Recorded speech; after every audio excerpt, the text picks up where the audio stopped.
Hey Grace, you there? I got a question for you. So how much did Dad's painting sell for anyway? Mitchell, are you being serious right now? Are you really so hard up for money right now that you would ask me such an inappropriate question? Long story short, yeah. So, how much are they worth? How am I supposed to know? Oh man, so you don't know, huh? Yeah, and I don't care to know, since I would never in a million years think to sell those paintings. They were Dad's parting gifts to Mom. Yeah, but Dad managed to make ends meet just on selling his paintings when he was alive, right? Seems to me like if he was able to do that, his paintings must be worth a decent amount. Yeah, and as long as those paintings are Mom's property and she has no intention to sell them, then they're not for sale, so it doesn't matter how much money they're worth. End of discussion. Got it? Aww. Hey Mom, how are you doing? It's been a while since I was there, so I was thinking about coming back into town this coming weekend. Do you have any plans? I'm doing fine, Grace. Thank you for asking. No, I don't have any plans at all. Feel free to stop by whenever you'd like. You just missed Mitchell and his wife Laura. They came by this morning to chat for a while and asked me to show them your father's old paintings. They did? Why? Laura was so taken with them that she asked if I wouldn't mind giving them a few to decorate their house with. I went ahead and let them take out a couple that they liked. Oh, no, Mom! You gotta get them back! Call Mitchell right now and tell him to give them back to you! Why's that, Grace? Your father left them to me, but I consider them to be heirlooms for the whole family. Laura was very interested in seeing them. I don't see what's the problem with letting them put a couple up in their house. I'm sure they'll take perfectly good care of them. I don't see anything to be worried about. Yeah, Mom, I know that those paintings have a lot of sentimental value to you and I, but you can't forget that they also carry a high monetary value. Did you at least tell them explicitly that they're not allowed to sell them? Grace, what's gotten into you all of a sudden? I think you're worrying too much about nothing. Mom, you know Mitchell as well as I do. You know he would sell those in a heartbeat if he wanted to. He has absolutely no financial skills, his paychecks are nearly used up within a day or two of his payday, and just yesterday he sent me a bunch of messages asking me to tell him how much Dad's paintings are worth. Isn't that suspicious? I got a really bad feeling from the way he was talking, and that's a big reason why I wanted to come home this weekend and make sure he didn't do anything really stupid. I had no idea that derelict would make his move so quickly. I should have messaged you right away after our conversation yesterday. This is all my fault. Grace, I'm telling you, you don't need to worry about a thing, dear. How can you be so relaxed at a time like this? He's definitely going to try and sell Dad's paintings. It's all over and done with, Grace. You don't need to concern yourself with anything. Huh? Wait, what do you mean it's over and done with? That's for me to know, and for you to find out. You're not making any sense! For now, you can come on down here this weekend like you had planned. I'll have your favorite cookies waiting for you when you get here. Mom, this is bad! I just got to Dad's studio, you know, the one where he stored all his paintings. Oh my Grace, you're here already? You're much earlier than I expected. And you've caught me off guard, too. I was just about to head out to the store to buy the ingredients for your cookies. Mom, listen! The door to Dad's studio was unlocked when I got here. And when I looked inside, the whole place had been cleared out. Every single one of Dad's paintings is gone. Really? I thought this was too much for even them, but I checked the security camera footage and sure enough, Mitchell and Laura were here last night, and they stuffed all of Dad's paintings into their car. Do you still have the key to Dad's study? Do you think they might have managed to make a copy of it? We've got to move fast, Mom. If we wait any longer, Mitchell's gonna sell every last one of them. We can't let them get away with this. Do you have any idea where they might have taken them? Grace, please calm down for a moment. Why can't you just explain what's going on, Mom? Grace, this is bad. Really, really bad. You gotta help me. Mitchell? What on earth are you so spooked about? What's going on? I'm in big trouble, Grace. I need help, fast. Just calm down and tell me what happened and what you need me to help you with. Okay, well, I sold all of Dad's old paintings the other day. I knew it! I knew you were planning to sell them. I had no choice, Grace. I was up to my eyeballs in debt, and I had no other way to pay it off. You'd do it too if you're in my shoes. Debt? What did you borrow money for? Well, you know, a little of this, a little of that. But I figured that if I sold Dad's paintings, I could pay it off in one big lump sum. And, well, maybe if there was a little bit left over, then I could spend it on some stuff for myself. I can't believe you, Mitchell. This is a new low for you. How could you just throw away our memories of Dad like that? Save the lecture for later, Grace. Now isn't the time for that. I've got a much bigger problem on my hands. It turns out all the paintings in Dad's study were fakes. None of them were original. Every last one was a fake. They were fakes? But that doesn't make any sense. I took them to a professional appraiser to see how much they were worth, and he said that they were all remakes based on Dad's paintings. They weren't actually his paintings. He was 100% positive too. Dad's signature wasn't even on them. So there was no way they were real. So wait a second.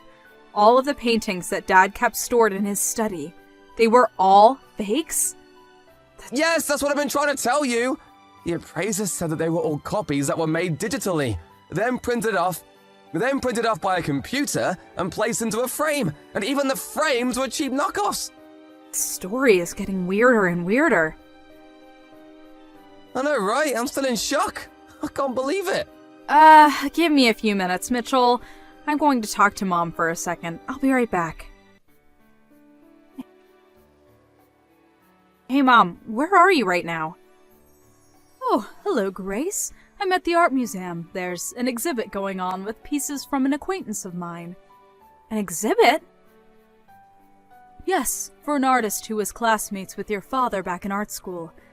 I'd met them a couple times over the years as well, so they were kind enough to send me an invitation. Oh, okay, well, that's nice. But I have something completely unrelated that I need to talk to you about, and it's urgent. Do you have a minute? But of course! How can I help you, dear? I just got a message from Mitchell, and he's super panicked. He said that he just took Dad's paintings to an appraiser, but the appraiser said they were all fakes. And? And? Is that all you have to say about this? I mean, is it true? There's always a possibility that he's lying and that he kept the originals, made the fakes by himself, and took them to the appraiser to cover his tracks. But I don't think Mitchell is that smart. So I guess I have no choice but to take him at his word, that the paintings he took from Dad's studio were legitimately fakes, and he's just surprised as I was. He also said that the appraiser told him that the paintings he had were all digitally drawn copies of the original that were painted off by a computer and placed into frames. Yes, that all sounds right to me.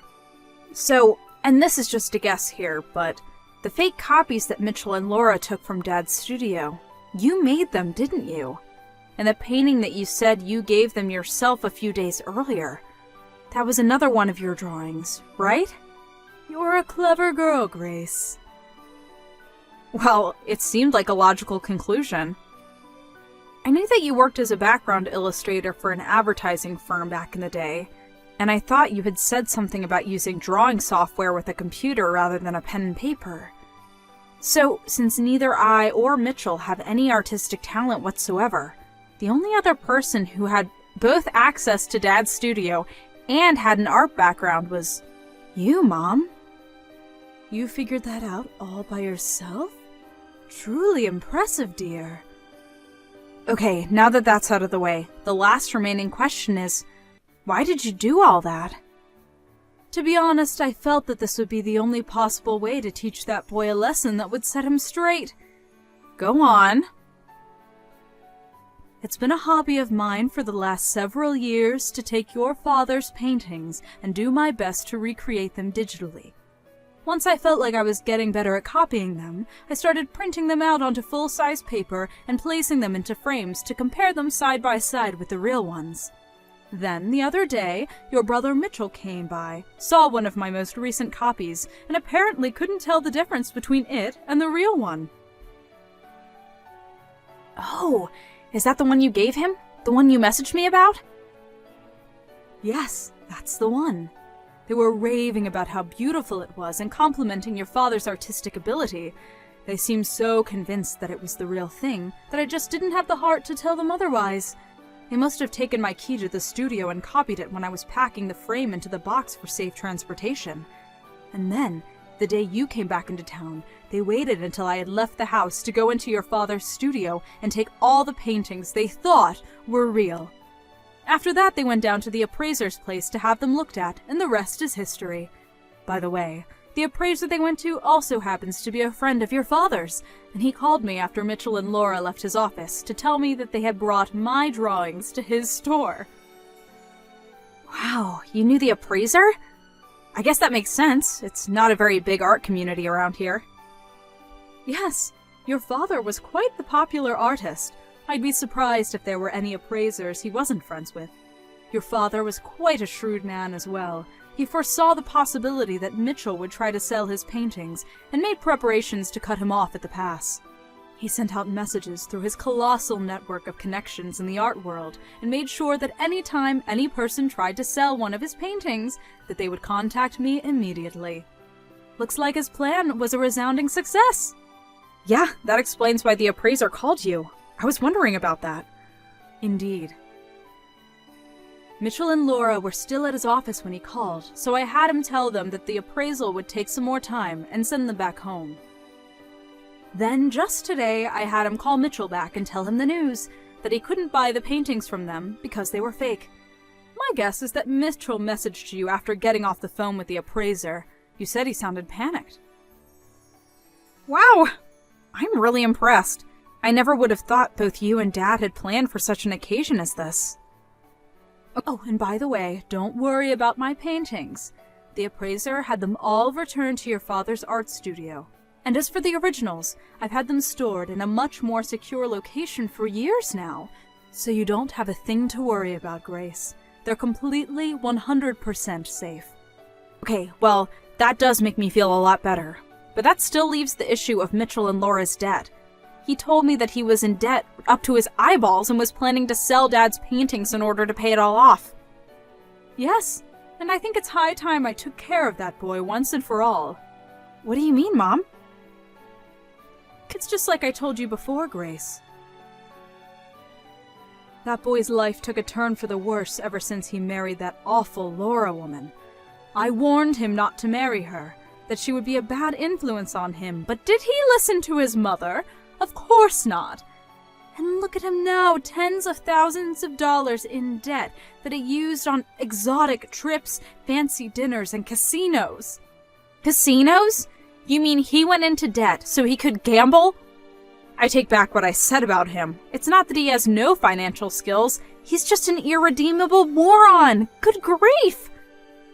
I know how you feel, but I've made arrangements for him as well. You mean there's even more to you and Dad's plan for Mitchell? I told you that it's all over and done with, didn't I? When I said all, I meant it. I've made arrangements for Mitchell to deal with his debt. Oh boy. What did you do, Mom? I did what any responsible parent would do to turn their prodigal son back to the straight and narrow. Now, if you'll excuse me, I'd like to go back to enjoying the art exhibit. Take care, Grace. Stop by whenever you'd like. Oh, sure. Thanks, Mom. Talk to you later.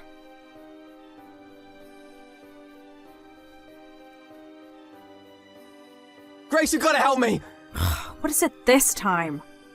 This is bad, really bad, like super bad, I mean it. Okay, I'll bite. What is super bad, Mitchell? Brackwater! Brackwater?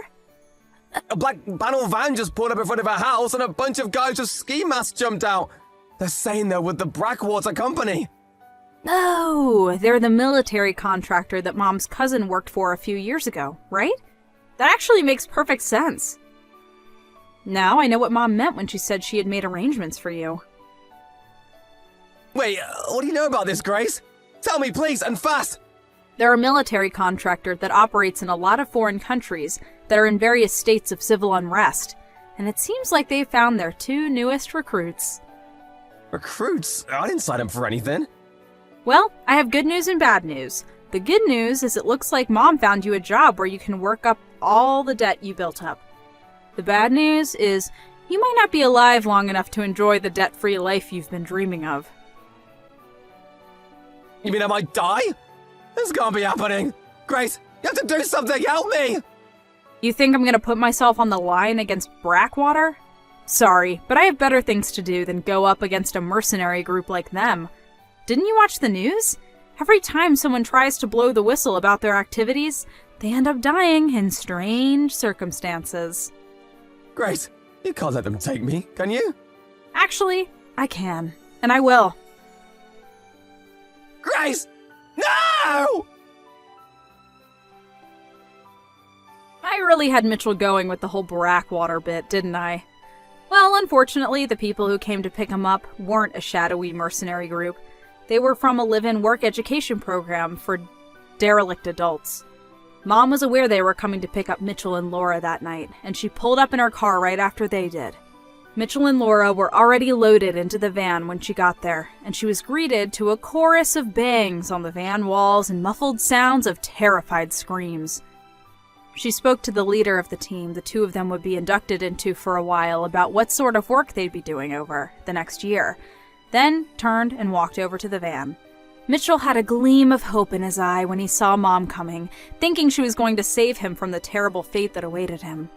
But she just went up to the window and said, "Have a good time, Mitchell," got back into her car, and drove home. Mitchell and Laura were put right to work in their re-education programs at separate facilities. They're doing everything from construction to sanitation to engine repair and all sorts of skills that might help them land a job that they'll be able to keep for more than a month or so. Hopefully, in between all the back-breaking labor, they'll find at least a little bit of time to reflect on their lives,